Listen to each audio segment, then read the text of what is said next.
Good morning बच्चों आज हम लोग पाठ 9 अव्यय नामक पाठ का अध्ययन करेंगे। अव्यय अर्थात अ जमा व्यय, यानी कि जिसका कुछ भी व्यय ना हो उसे हम कहते हैं अव्यय।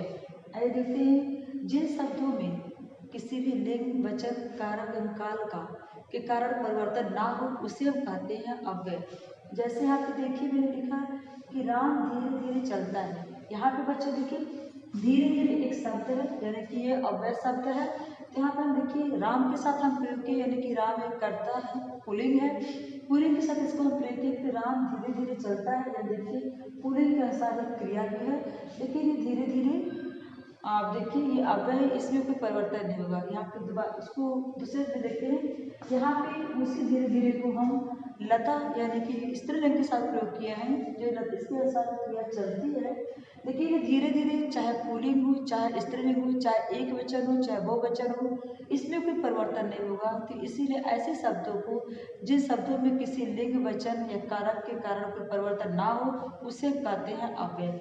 यहाँ पे देखिए, ठीक है, जैसे वह अचानक आया, वह अचानक आई, ठीक है, वह ध्यानपूर्वक पढ़ता है, वह ध्यानपूर्वक पढ़ती है। तो यहाँ पे ये जो ध्यानपूर्वक है, वह अचानक है, ये सारे अव्यय शब्द हैं जिसमें किसी भी लिंग, वचन या के कारण परिवर्तन नहीं हो रहा। तो ऐसे शब्दों को हम कहेंगे अव्यय। आइए देखते हैं अव्यय के कितने भेद हैं। तो अव्यय के 4 भेद हैं बच्चों। पहला है क्रिया विशेषण, दूसरा है संबंध बोधक, तीसरा है समुच्चय बोधक और चौथा है विस्मयादिबोधक। एक बार पुनः देख लेते हैं। पहला है क्रिया विशेषण, दूसरा है संबंध बोधक, तीसरा है समुच्चय बोधक और चौथा है विस्मयादिबोधक। आइए आगे देखते हैं बच्चों। पहला क्रिया विशेषण, वे अव्यय शब्द जो क्रिया की विशेषता बताते हैं उसे हम कहते हैं क्रिया विशेषण। जैसे देखिए, घोड़ा तेज दौड़ता है। यहाँ पे तेज दौड़ता है यानी कि दौड़ने की विशेषता है तेज, इसलिए इसको ये है क्रिया विशेषण, ठीक है। वह प्रतिदिन पढ़ती है। यहाँ पे देखिए पढ़ती है, प्रतिदिन पढ़ती है। तो यहाँ पे पढ़ती है कि क्रिया की विशेषता बता रहा है प्रतिदिन, तो इसलिए ये भी एक क्रिया विशेषण है। तो बच्चों, वे शब्द जो क्रिया की विशेषता बताते हैं उसे हम क्या कहते हैं? क्रिया विशेषण। अब आइए देखिए क्रिया विशेषण के कितने भेद होते हैं। तो बच्चों, क्रिया विशेषण के 4 भेद होते हैं। पहला है कालवाचक, दूसरा है स्थानवाचक, तीसरा है परिमाणवाचक और चौथा है रीतिवाचक। पहला है कौन सा? कालवाचक, दूसरा है स्थानवाचक, तीसरा है परिमाणवाचक और चौथा है रीतिवाचक। देखिए बच्चों, पहला कालवाचक। अभी मैंने आप लोगों को बताया बच्चों कि क्रिया विशेषण के 4 भेद होते हैं। पहला है कालवाचक, दूसरा स्थानवाचक, तीसरा रीतिवाचक और चौथा परिमाणवाचक। तो अब आइए देखते हैं कालवाचक किसे कहते हैं। तो वे क्रिया विशेषण शब्द जो क्रिया के घटित होने के समय का बोध कराए उसे हम कालवाचक कहते हैं। यानी कि क्रिया कब हुई, जो जिन शब्दों से हमें इस बात का बोध होता है कि क्रिया कब हुई उसे हम कहते हैं कालवाचक है। और आप बच्चों, आप पहचान करने के लिए भी ऐसे कर सकते हैं। अगर आप प्रश्न कर सकते हैं कि क्रिया कब हुई, तो जो उत्तर आएगा वो आप समझ लेंगे कि कालवाचक। जैसे देखिए यहाँ पे सीता कल जाएगी, तो यहाँ पे प्रश्न करेंगे सीता कब जाएगी, तो उत्तर मिल रहा कल जाएगी। तो इस तरह से कालवाचक क्रिया विशेषण की जो वाक्य है उसकी हम पहचान कर सकते हैं। दूसरा है वह प्रतिदिन पढ़ता है। तो यहाँ पे देखिए वह प्रतिदिन पढ़ता है, तो फिर यहाँ पर भी हम प्रश्न करेंगे कि वह कब पढ़ता है, तो प्रतिदिन पढ़ता है, यहाँ पे उत्तर आ रहा है। तो इस तरह से हम इसकी पहचान कर सकते हैं कि ये कालवाचक क्रिया विशेषण है।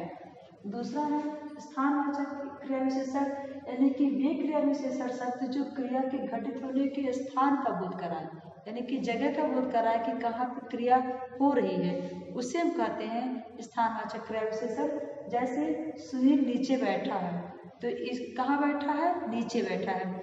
तो हम इसका भी पहचान करने के लिए हम कहाँ से प्रश्न करेंगे, जैसे कि सुनील कहाँ बैठा है, इस तरह से हम प्रश्न करेंगे तो जो उत्तर मिलेगा तो हम वो समझ जाएंगे कि यह स्थानवाचक क्रिया विशेषण है, ये वाक्य है।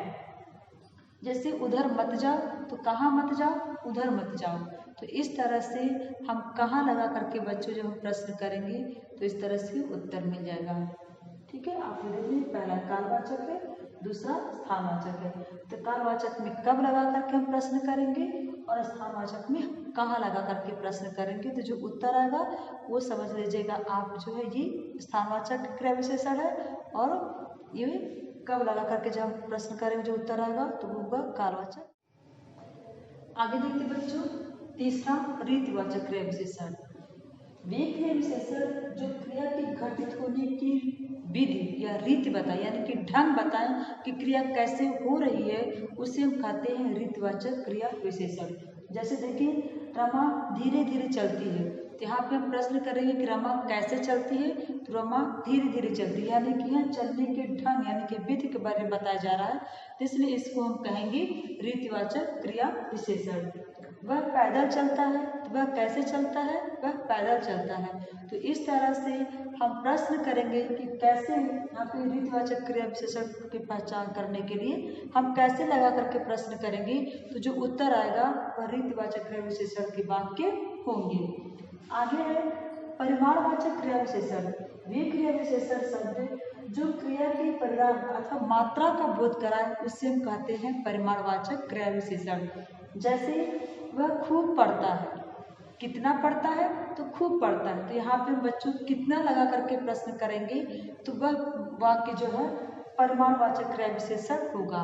जब भी हमको पता करना होगा कि मान लीजिए कि हमको नहीं पता चला कि कौन सा ये स्थानवाचक है, रीतिवाचक है, या कालवाचक है, या परिमाणवाचक है, तो कब कहाँ कैसे कितना लगा करके हम जब प्रश्न करेंगे, तो इस तरह से जो उत्तर मिलेगा वह वाक्य वही होगा। जैसे कम खाओ, यानी कि कितना खाओ, कम खाओ, तो यहाँ पे देखिए कम लगा मतलब कम खाने की बात हो रही है, तो यहाँ पे परिमाण मात्रा की बात हो रही है कि कम मात्रा में खाओ, तो इसे हम कहेंगे परिमाणवाचक क्रिया विशेषण।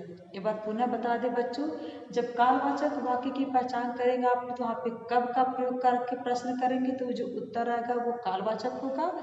स्थानवाचक का जब हमको पता करना होगा, तो हम कहाँ का प्रयोग करके प्रश्न करेंगे, तो जो उत्तर आएगा वह स्थानवाचक क्रिया विशेषण होगा।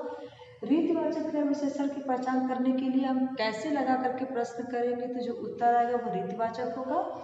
और परिमाणवाचक क्रिया विशेषण की पहचान करने के लिए हम कितना लगा करके प्रश्न करेंगे, तो जो उत्तर आएगा वो परिमाणवाचक का वाक्य होगा।